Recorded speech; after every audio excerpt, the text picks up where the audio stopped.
different things about us that that sometimes we think are separate from each other. The two-way arrows are illustrating that things about us, yes, everything that we do affects every other part of us. And that's an important, very important thing to remember as we're talking about sexuality. A lot of people, when they think about sexuality, they're thinking it's the behaviors, but it's much more than that. And and then to deal with it properly, we need to get past that and teach our children and so forth, and understand ourselves the other things that are there. And different cultures have different challenges with this, but there's some fundamental truths that are true with all of us human beings. There's certain things that are true. One is that the choices and decisions that we make are based on our thoughts and beliefs, and these form habits. And so we do things automatically. And a lot of people, because they do things automatically, think that they cannot change those things. This is not true. So in myself, as I was growing up, previous to being married, I had my complicated life, as everyone does, of various influences that essentially I made choices and decisions and had thoughts and beliefs without particularly paying attention to those things. And these created habits of things. Now, some of them were quite good. I learned how to ride a bicycle. I learned how to walk. I learned how to speak a language. I learned how to study, and many other things. And I can do those things automatically, I'm grateful to say. But I also learned some bad habits. So I've made choices and had decisions. I entertained thoughts and beliefs that weren't good for me. And now there's some automatic connections for that. I think in fact, I know it's very important to understand that. Very important to understand that who and what we are is like a giant computer program. It operates the way we've built it without realizing we built it that way. But it operates that way, and it can be reprogrammed. That's really important to understand, reprogrammed. So as a single person before I was married, I was interested in lots of different girls and women. I was interested in them, and unfortunately, I thought inappropriately about them. I thought inappropriate ways about them, and the people that I grew up around influenced that. They're the other youth, the older young men, they influenced wrong thinking because they were influenced to do wrong thinking about women. And it was only as I matured and grew spiritually that I learned the right thinking of how I should think about them and revere them and so forth. But I thought in a very, what's the word, a very physical, carnal way about them, and that came in this, that was happening here. And then I tried to do behaviors that were inappropriate because it started here. And then I tried to do this sort of thing, and it affected everything else. What I thought and believed and my habits that way, and that whole category of sexuality affected how I felt. All right, so let me share a different screen, if I may. Let me unshare this one, stop share, and share a different one. All right, and so at the top of this, where is sexuality happening? Well, it's happening in our thoughts.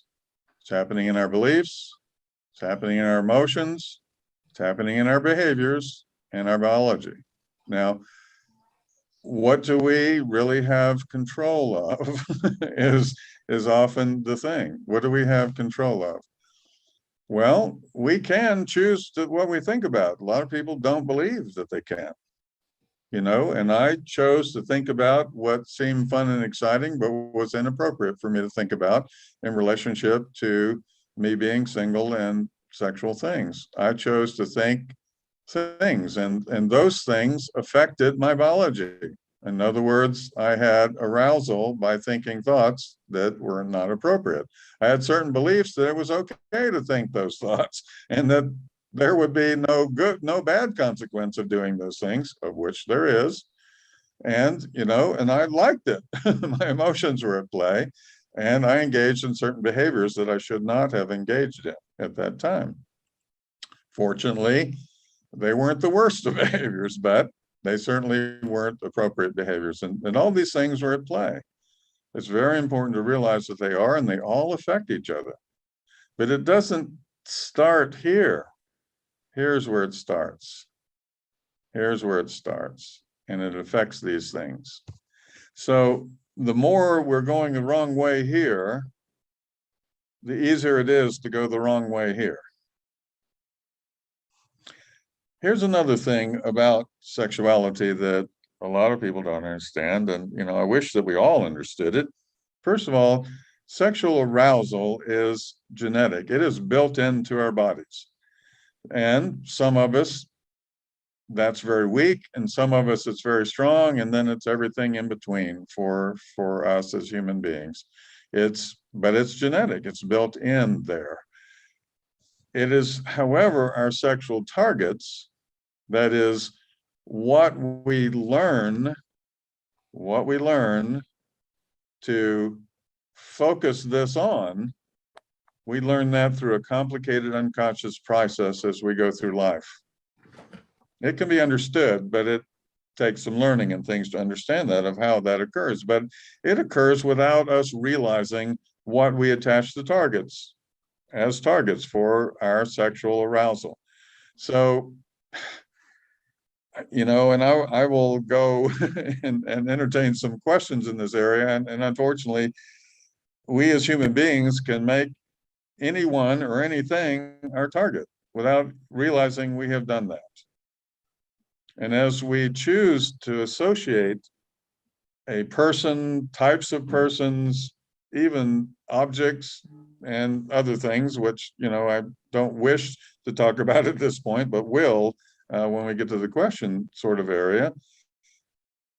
Yeah, they're human beings are all over the place about what is their sexual target. And, the vast majority of those, in fact, well, the vast majority of them are inappropriate. They're not what we're supposed to have as a sexual target. That will automatically, we will feel arousal because we've attached those two things. And it's a process that happens across our life. So for instance, as I was growing up, other boys would talk about girls in certain ways. And so that was part of my learning to, when I was able to do this as an adolescent, when I was able to address sexual arousal, then I began through that process of my peers and what they talked about. And unfortunately, they provided pornography to look at. Then that formed those relationships. And it's complicated and diverse of how that sort of thing happens. And as we make choices about that, they become habits. So it happens automatically. So this process becomes an automatic process. However, the real vital thing, of course, it's vital to understand that where it comes from, but it's vital to then realize that making better choices can change the program so that we align our sexual arousal with its appropriate sexual target. And we can relearn it, in other words, and we can reshape our program. Okay, let me unshare this if I can. Okay, I think I'm out. I never got to share it, did I? All right, so well, that's terrible. So I will do that again. All right. Sorry, I didn't do that effectively. Thanks to whoever was reminding me to do that. Okay, this was what I was talking about. Sexual arousal is genetic. Sexual targets are learned. Complicated unconscious process. Choices that we make about targets become automatic unconscious habits. So we do them automatically. Where is sexuality happening? All these places: thoughts, beliefs, emotions, behaviors, and biology. All right. So where is Where is premarital sexuality? In all those places. Now, sometimes we may limit it to our thoughts and beliefs, and which affects our emotions. It can't help it. It does affect our biology. So we may have inappropriate thoughts and beliefs, and we like those in our emotions. We enjoy that sort of thing. And so while we may not do certain behaviors that engenders, it does affect our biology. We'll feel arousal in ways that we should not. And as adolescents, so we can talk about that age range, as adolescents, we have not developed adult thinking, mature adult thinking. We have not developed mature adult thinking. So it's easy to go the wrong way with these things. It's very easy to go the wrong way. This is a list of some consequences, of course. And this one is somewhat hard for people to understand. Some of these are fairly straightforward. Yeah, there's certainly the chance of unwanted pregnancy. There may be a compelled marriage because of the pressures to bear on people that really should not be married or are too immature to marry each other. And of course, then the odds of that working out are low. Sexually transmitted infections, a very high probability of that, depending on, the behavior of the individuals involved previous to this. If the individual does later become married, premarital sexuality increases the probability of extramarital sexuality, because theoretically it was enjoyable, for the person, because sexuality is meant to be enjoyable, but it's of course meant to be within the marriage covenant. It increases the probability of marital divorce if the person again then chooses to be married. And it gets out of control for people, to where they treat each other, they may be treating each other as objects.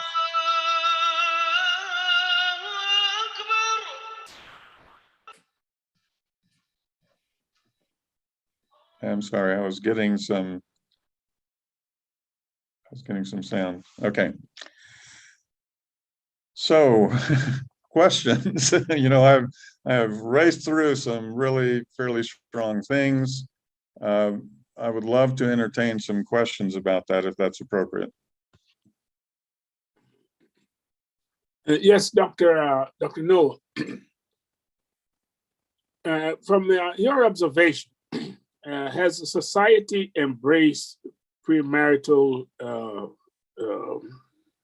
sex?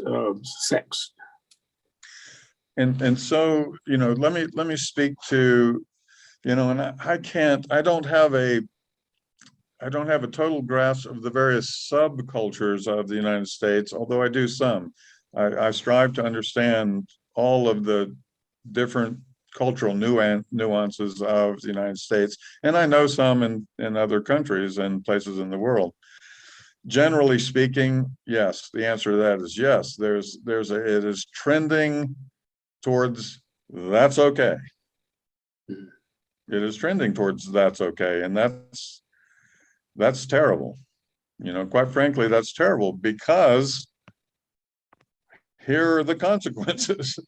And so with increased premarital sexuality, it diminishes the probability of marital happiness, which is our great God's plan for us, if we are willing. And how would you say it changes the dynamics of relationship or the physical effects on, say, a married couple? Well, let me speak to a recent example I had in counseling a person, a married man, which is, I think, more typical than not, was feeling distressed by the lack of frequency of sexual interaction with his spouse. And I, from talking with many people and striving to understand this whole thing and to help them with these problems, I came to understand that many men are going about sexuality in their marital relationship the wrong way. And it is too dominant in what and where they put it as a priority in their marital relationship. But that's where they're programmed, and so thus, back to what I was talking about is that we get programmed for certain things. And, I know that as a young man that was high on my priority list. Sexuality was high on a priority list. And in my early married life, very high on my priority list, which it doesn't have to be. We're not stuck in that where that has to be. And there's always, I've found in counseling with marital couples, there's a disparity of both frequency and form of sexual interaction between spouses. And so he came to me with this problem. And something that I was much more recently able to articulate was that the highest form of this interaction, which I'm certain our great God desires it to be in the highest form, is that we do sexuality with our spouse as a gift. And that's a whole different perspective than the vast majority of spouses understand, that we should do that as a gift. And a gift properly given is not looking for payback. A gift is a gift. And there should be no strings attached. So that, this is of course a very delicate and intimate thing that should only be when the marital partner is interested in engaging in it. It should be if they need, which most people do, if they need romantic preparation before that, for days, even weeks, whatever, that's part of the gift. And it is seeking to appropriately please the partner. That's the nature of a gift, instead of, oh, how can this please me? Does that make sense? Yes. Now, with those who engage in this behavior, when they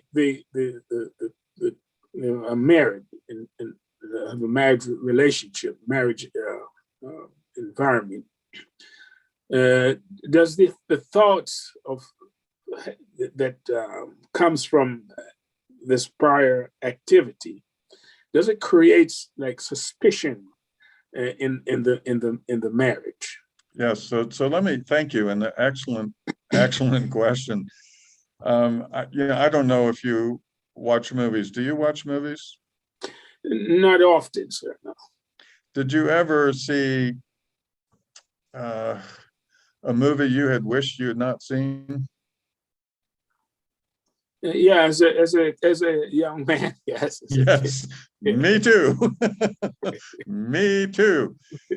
And all right, and here's what we're able to do as human beings. I can bring up instantly the very image that I wish I had never seen. Yes, you can't erase it. No, I mean, now what I can erase is how I feel about that. Right. And what value I give that. And that's what I did. At the time, I gave it some good value. Pretty stupid. I gave it good value. However, the reason it doesn't haunt me or interfere with my marital relationship is because I have decided to give it no value. Mm-hmm. In fact, I give it negative value, but I'm not afraid of it. I don't want it. I don't agree with it. And I have purposefully done that. I've purposely done that, yes. And so the answer to this is, oh, absolutely.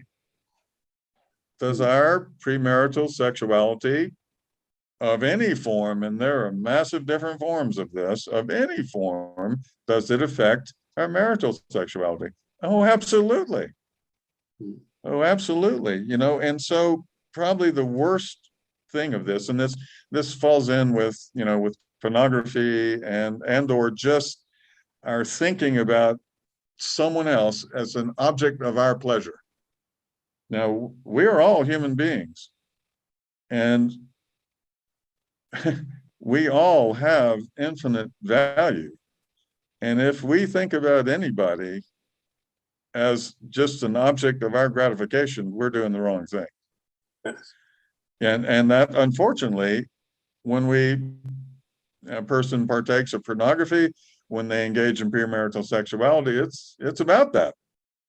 It's about, oh, this is good for me. You're just an object to help me. Now, there's also other things because we're complicated. I mean, you may have fondness of feelings for the person, et cetera, et cetera. But if that's not the person then that you marry, now it leads to comparisons. It leads to, oh, I had it better back then, and how come I'm stuck with this person?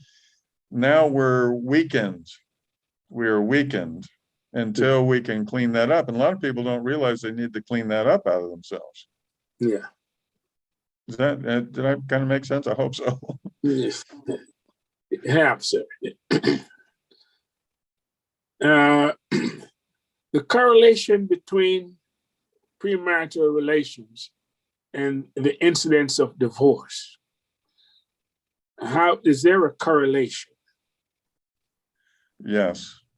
Yeah. Yes, there is. I mean, we can't, I'm grateful that I had an opportunity to be trained as a scientist. And so the difference between causation and correlation is important. We cannot, because of ethics, say that it's causal, but yeah, it really is. I mean, I can say that because I know it's correlated. So the more we do and want to do premarital sexuality, the less likely we can be successfully long-term married or even get married in the first place.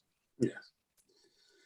So you would say then that it is incumbent upon our youth and not to engage in these activities.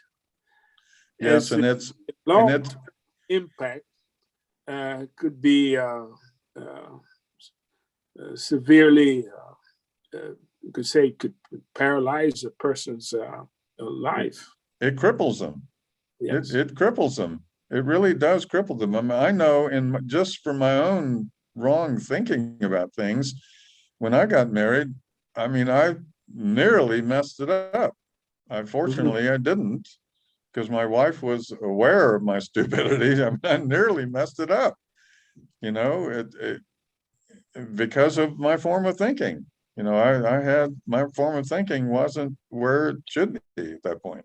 It was only, a couple of years later that I've really got my thinking in the right way. And that all that wrong thinking and beliefs and whatnot nearly wrecked what now is an over 50-year marriage that is sweet and wonderful for me. Yeah, whoa. Yep. Yes, sir. Anybody else out there have any question?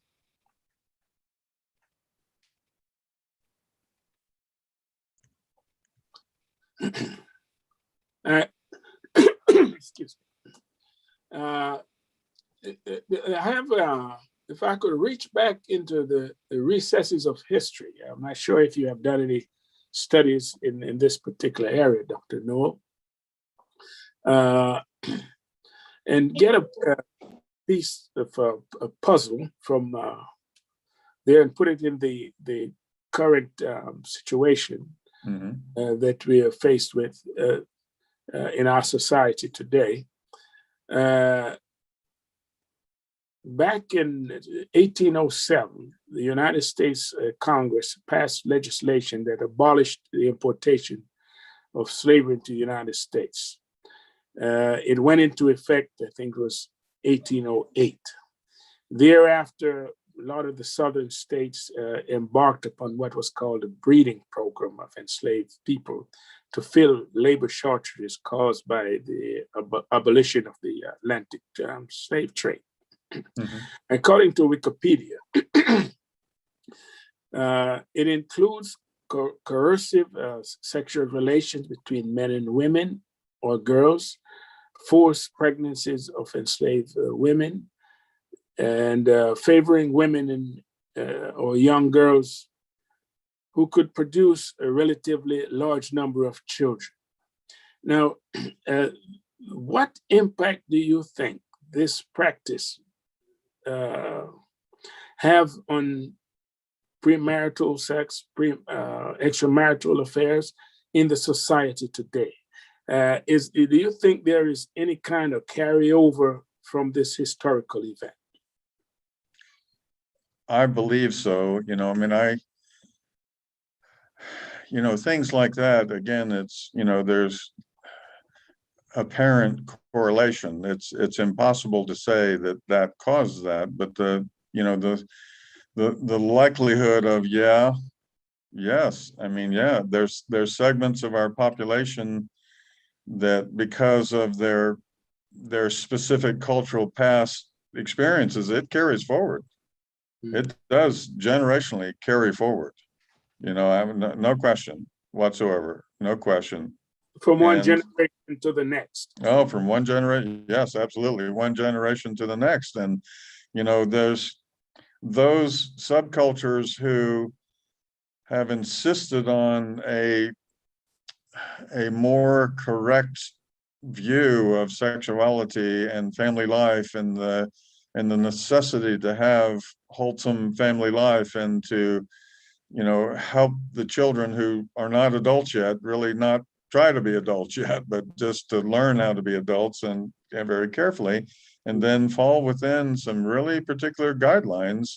Not that everyone succeeds in those subcultures, but that, they carry goodness forward from generation to generation. And those cultures that believed in these other things, that sexuality was all about pleasure only, they become more and more broken. Families become more and more broken because of these things that we've talked about. Oh, absolutely. So yes, and I've studied many cultures, and historically so. It's horrendous. It can be changed, but if we look around, we pick a culture and say, how's this culture doing with this? You can look at their behaviors and predict how that's going to be in the future. Mm-hmm. Now, it's difficult to put a fence around it. Don't you think then it also bleeds into the larger society and impact the larger society? Well, sure.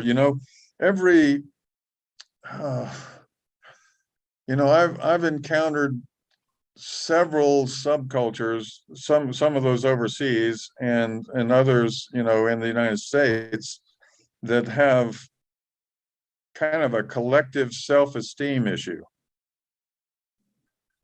And, and that's not everybody in it, of course, but they are then trying to do things that bring attention to themselves, and so people can follow them, look up to them. Mm-hmm. So if part of that is their inappropriate sexuality, yes, that influences the other cultures around it. Mm-hmm. And the culture of the United States of America has many subcultures in it. And if a subculture is collectively not really feeling what our great God wants them to feel about themselves, then they're seeking attention, and they will seek it in whatever way they can, and influence others down that road if it seems exciting and fun, which it often seems. So there's some subcultures who think that marriage is obsolete. Mm-hmm. And they think that, oh, absolutely, you need to practice premarital sexuality so that you'll be good at it when you're married. That's the common thing I've heard. I'm thinking, well, what you're thinking about it as if it's, the person that you're marrying is just an object to please you or something. You're not thinking about them as a real person, which they are, and loving them as a real and choice person. But you're right. Yeah. So short answer, oh yes, it does bleed out into everybody else that's around them. Yeah. So it has a negative impact on the society. Yes. And so if you have a, and so just, moving only briefly out of sexuality, but so if you have a culture, a subculture, whatever, that thinks that violence is the way to get what you want, well, that's going to teach the other cultures around them that they need to do that too. Mhm. It's any negative thing like that a culture does. It affects the other cultures, the other pieces.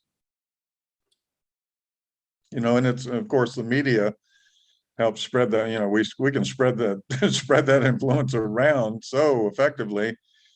Fortunately, we can do that with good too.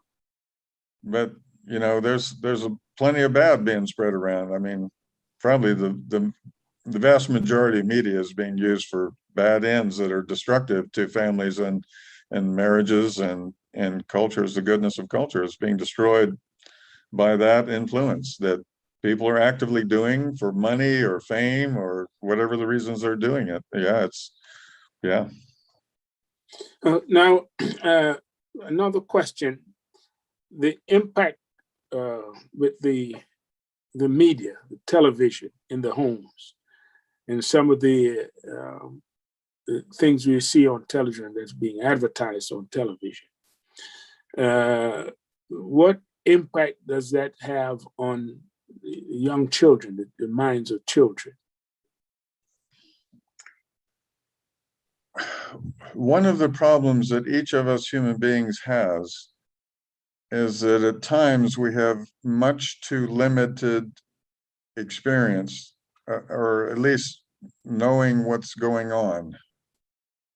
Part of maturity is widening our experience and understanding of why bad is bad and why good is good and what the results of these things are and how it affects groups and families and individuals and things like that. In other words, having experience. I do not mean that we need more experience with premarital sexuality. I do not mean that at all. To me, that's poison, and that's what I've observed in people. It is poison, and that could be premarital sexuality, could be pornography. That's one of the worst plagues that we have in the world, that poisons people, and it's sexuality, and it's teaching people to treat each other as objects and to have expectations that are totally out of line with what reality is. Okay, so again, address that question. I'll come back to base because I kind of go down a rabbit hole with this. So what was the question again? The television. Yes. Yeah. Okay, good. All right, so good. Thank you. You brought me back to where I needed it. Good. Thank you. And it's important for parents, and parents have to choose what they'll learn, but it's important to learn what the real nature of an undeveloped mind is. And there's several great helps, and fortunately in the progress of understanding, and it's not complete, of understanding human beings and the psychology of human beings, was work done by a Swiss genius by the name of Jean Piaget. Mm-hmm. And it's cognitive stages of development, and at certain ages, it's vital to understand how that age range thinks. And we can, because if we're a mature adult, which only maybe 60% of adults are reasonably mature, as a mature adult, our tendency is to want to communicate with our children, our adolescents, in a way that they don't relate to and can't relate to. So it doesn't get through to them. And so this is true with the media's effect on them. It is going to them in a way that's not they take it as real, and it isn't. They take it as true, and it isn't. But they do that because they can't do better than that where they are with their cognitive development. They can't. And so it's really vital for us as parents to understand how to communicate with this and remove those influences that should not be influencing them. We May really I? need to remove it. I mean, there were years when in our home we didn't have a TV. We didn't have it at all because we understood that. There were years when we forbade our children to listen to popular music because we knew exactly what kind of influence it would have on them. They were not equipped and able to resist the subtleties of the influence that it has. And that's just as true today about most children and adolescents. It's not any less true that they don't understand what effect it's having on them. And it has a dramatic effect on them. And it can't help but to do so. It's designed to do that. I mean, think about, you may have experienced if you've observed young children watching TV or cartoons, or that they model that immediately when that's just really inappropriate, some things that they're modeling. They may hear an advertisement and now they're stuck on having to have some material thing that has little to no value. Mhm. There's an amazing strong, and the people who build these programs and advertisements and things are striving, they understand the psychology of children, and they're striving to influence them in a way that's not in the children's or the parents or the family's best interest. I agree. May I interject, Mr. Nowell? Sorry if I'm pronouncing that wrong. No, it's okay. Nowell is how I pronounce my name. Nowell. Okay. My name is Abdul Hadi, and I'm agreeing with everything you say. And I just wanted to address this because for me as a parent, we're very what many people would consider protective of our children. We understand, that we live in a very hypersexual society, and we're attacked at many different angles with these views that aren't beneficial. Yes. So, would you say, for us, the way me and my wife go about it, one thing that we talk about is understanding to monitor. For instance, when you were saying in cartoons and things like that, like we keep our kids away from Disney and certain things like this because we know some of the hidden subliminal sexual messages within these cartoons. But also, if you go to social media, for instance, Instagram, you hit the explore page, they're exposed to so much, and we understand, like you said, it's within our nature, and a lot of this serotonin is released when we see these things, and it becomes pleasurable to us. So, we have a lot of parents, when I look around, a lot of parents say, oh, my kid, they grew up, I don't know what happened to them, what happened during their childhood, why they're like this. And one thing that I would tell my wife is, with technology today, a lot of kids are exposed to so much. We give them laptops, MacBooks, they go in their room and they're in there for hours. We don't really understand what's happening behind these closed doors. You know what I mean? Yes. And so I just wanted to get your opinion on that because I think it's very important as parents for us to understand, as a Muslim man, we understand, in the Sunnah of Quran, everything is very straightforward, teaching our kids to protect their tongue in their private areas and, understanding that marriage helps with society, all of these things, but I think one thing that's a big issue is the social media and, our kids, they're not public school, they're homeschool. So, my wife, she substitutes, so she gets to go and see while a lot of these kids are talking about, third grade levels, talking about sexuality and, sexual experiences and things like this, they're very exposed because of social media. And I just want to get your opinion on how parents can avoid that and kind of monitor what's going on with their children when it comes to social media. Yeah, so there's several problems we face. I mean, if we take control of that, which we absolutely should. All right, so there's several things here, and I wish I had a long time to talk about these things, but part of our task as parents is the transfer of personal choice in an increasing, in as steady as possible, increasing way from total we control their choices when they're born to them learning more and more how to choose better. based on understanding that there's consequences for choices and things, so it's a transfer of that sort of thing. And everything, as in the whole person diagram, I've said everything influences. And most parents, there's lots of different reasons for this. They're engaged in life and they think they're coming along fine, but they don't know what toxins their children are being exposed to. They don't understand it. They don't monitor it. They maybe are glad their child is watching television because it then keeps them from being annoyed by them and they can get their work done, whatever that is.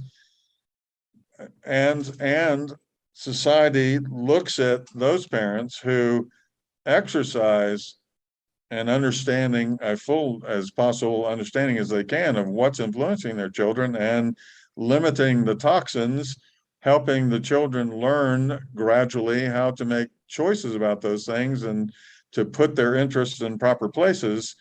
Society looks at negatively, generally speaking, on those kind of families and parents. So, so there's increasing pressure to do the wrong thing and increasing ease to do the wrong thing. I mean, as you have indicated, the influences are multitudinous out there. Generally speaking, as I'm certain it is a matter of being all in ourselves as a parent and doing the very best we can to learn and do the right thing. As our great God teaches us, do the right things, really mean it and do the right things. Because if we're a bad example, our children are fairly well going to be toast anyway, which that's a piece of it. The other piece of it is help them gradually learn more and more to do the right thing and try to keep the poisons away from them the very best you can. As you gradually help them understand, which they can't fully understand when they're children or even adolescents, help them gradually understand of why it's dangerous and what it's really doing to them. Sure. Thank you. So would you agree that because we live, in America, parents work. So a lot of the times you see in the traditional family, the father and the mother are usually working, from my experience. So, kids nowadays, they're learning from, what's around them, their friends, the TV, the social media. Most parents get about an hour or two to eat dinner. So how would you encourage parents to be more mentors in their children's lives? Because, at the end of the day, our children are being raised by society more than the parents nowadays. Well, it requires commitment to pay the price to get the parenting done right. And it's costly.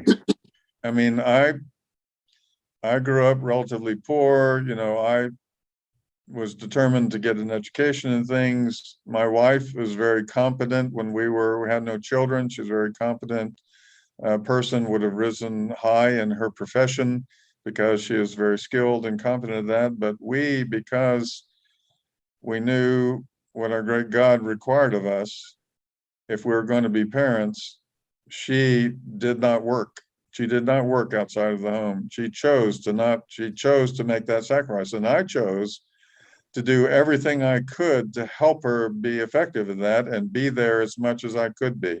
Now, me personally, telling a tale on myself, I wish I had done more of being there, but we taught it, we lived it, we did without the extra money, the extra luxuries, the extra whatever. We never did without any necessity, but we chose to do without so that we could do parenting right or better anyway than otherwise. And so where possible, and it doesn't happen instantly, but where it's possible, it'd be a very good idea for many families now that they have both the good husband and the good wife working to where they do that differently, to where they are willing to make the sacrifices that it takes. Yeah, I mean, if children are unmonitored, they're going to be influenced by what's around them and who's with them, and so we were very careful, although we weren't perfect, to tightly monitor and control the peer associations. Now, we weren't in their public school stuff, but we did some homeschooling with them, but we weren't in their public school stuff, and they got some bad influences there. But we did our best to monitor that every day. And we could tell when they came home somewhat damaged. Yes, You could sir. tell when they had a bad attitude about something. And that's not hard for a parent who's paying attention to tell that. We monitored it, we engaged them in developing their character. We worked it. So we lived it, we taught it, we associated them as in every good place that we could, and we kept them busy and worn out so that there wasn't sufficient time to be messing with things they shouldn't be. Yes, sir. Well, I thank you for the answer. May God bless you for your efforts. Thank you very much. Thank you very kindly. Another question. You mentioned having at least one of the parent in the home to help to raise the children. And so the absence of the parent within the home, you would say, contributes significantly to some of these behaviors, would you say? Yes. Is I noticed in a lot of the communities, you see children walking with the key around their neck, key to the house around them. So they let themselves in and out of the house. Mm-hmm. Mother and father out working, and they come home from school, and there's no adults. Some of the homes, there are no adults in the home, and they have the key around their necks, and they go out and play. They associate with others, and they're influenced by, like I said, the people they hang out with. They are influenced by them. Always. So you think that the way the society is structured, where it requires both parents in most cases to be working just to make ends meet, is this? Well, here's the thing, and it's a hard message to deliver. In a society of such great abundance that we get stuck in wanting more and more of the better, bigger, brighter things. Mm-hmm. But as we mature, hopefully as we mature, we realize that's not the important thing. And that's really what I was trying to convey is, my wife and I did without stuff that people around us had.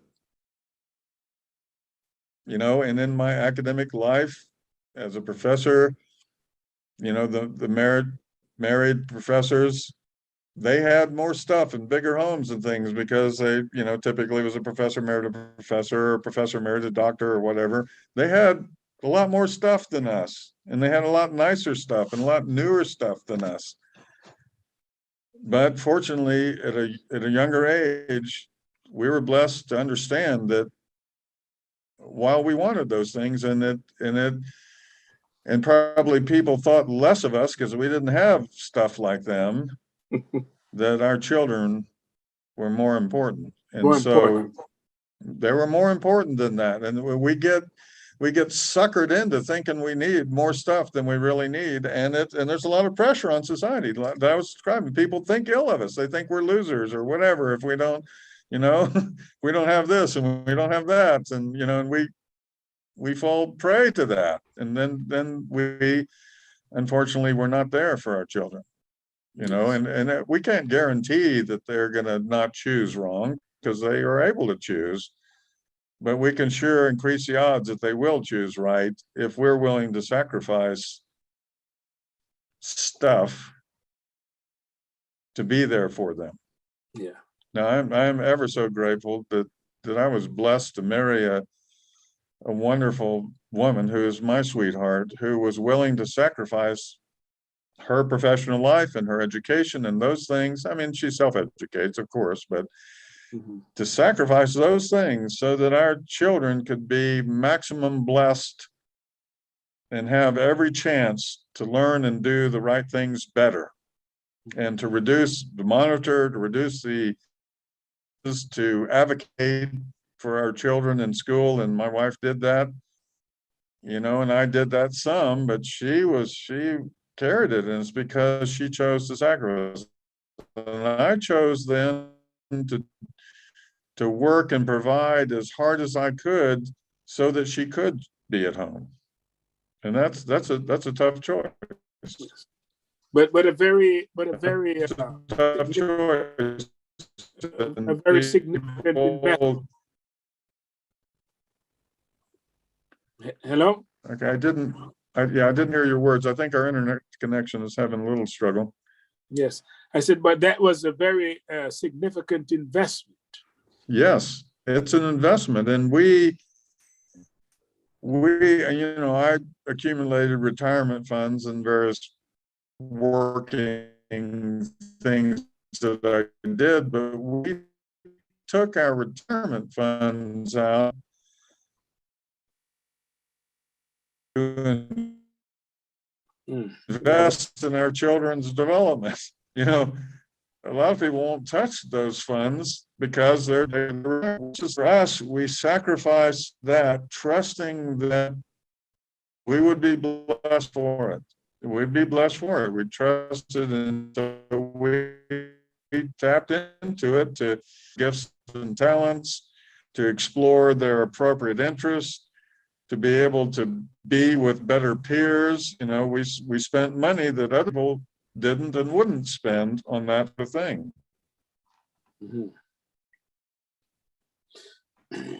It requires sacrifice. It's not give up stuff for others, for each other. Of course, that's the proper way.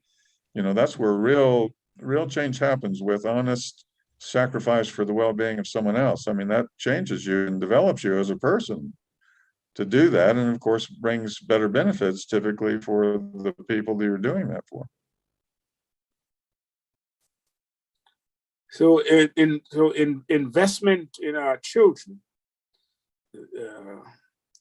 it should be the key, or one of the key factors in helping to prevent youth from going in this direction. That's correct. I mean, they will. Here's an interesting thing that we can and should do. And it goes back to that transfer of personal choice and control. From them of infants, when we have total control of their lives, to where we gradually help them learn to choose better by having controlled experiences with choice and consequence. We didn't send our young children out in the road to realize it was a bad idea to run out in the middle of the road. We rolled a grapefruit out there and said, okay, we might have put a little face on it. Here's a little smiley face and eyes. And so here's our little pet, and we're rolling it out in the road, and squash. Controlled learning experiences and choices like that help them to realize there's always a consequence to the choices that you make. And working at their age level appropriately. Again, Jean Piaget's cognitive stages of development, and even Lawrence Kohlberg's moral stages of development, what they're basing their morals on. I mean, those two genius persons, absolutely every parent ought to know and understand the sort of things that they were inspired to bring forward to our understanding. It matters how a person judges what's right and wrong. It matters how they really think about the world. It's not the same as a mature adult. It isn't. And that's where you have to work. You have to work with our children where they are. Our son is still not a mature adult at 42 years old. He thinks like an adolescent. And so our communications with him have to be like we would communicate with an adolescent, because that's where his thinking is. He is slow to develop adult thinking. And he does it some, but a lot not. It's very short term often. And that's adolescent thinking. It's short term, it's present oriented instead of a proper consideration of the past and a proper consideration of what effects your current choices are going to have in the future. And so, we still deal with him and try to help him where he's at, which is immature. Mhm. Yes. And anybody have any other questions?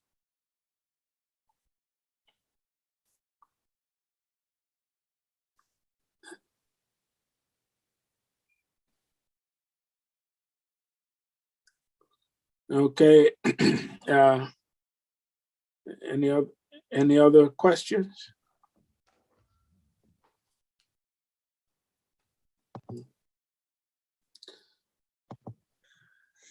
I didn't specifically focus on, I did a little bit of marital sexuality. And I think it's important to consider that as part of our teaching. I Yes. was never taught that marital sexuality should be a gift, that the types of sexuality that a married person engages in with their spouse should only be what is wanted and liked by the spouse. Otherwise, we're violating them in certain ways. And our great God's purpose, of course, is to unify us and, of course, for procreation. But it is meant to be pleasurable. It's meant to be, when given as a gift, it is of the highest form of its purpose, and that is to unify us in mind and heart and those things. And we become more one person in a whole person way. The extramarital sexuality consequences, of course, much the same as the other.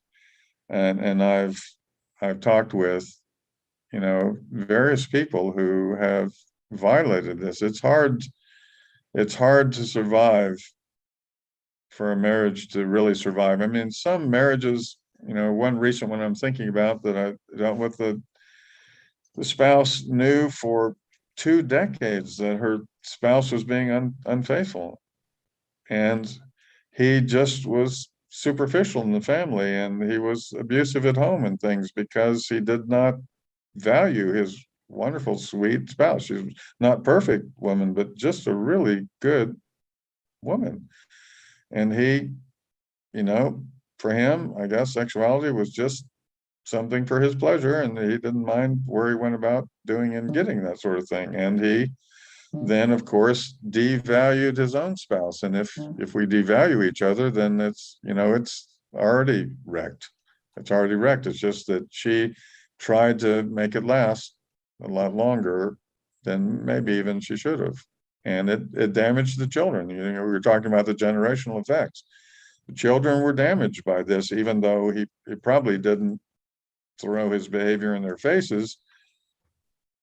Still, I'm sure that, and I know the children as well, and they were damaged in this process. And then the inevitable divorce that happened. Fortunately, it wasn't a spouse murder, but it was a divorce. That damaged them too. And it just, for some of them, it came out of nowhere. Some of them had a clue that things were bad between their parents.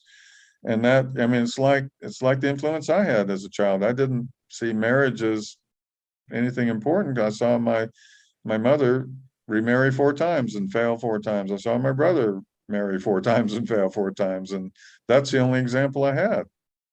Yeah, so that the examples that are happening there do influence the next generation, and some of them survive it. I mean, I've been married once and faithful to my wife, all that time. Although I had to clean up my thoughts and beliefs, because I had a good collection of not good, not correct thoughts and beliefs. And I didn't know any better. I wasn't raised any better than that. I wasn't influenced by my culture any better than that. Yes.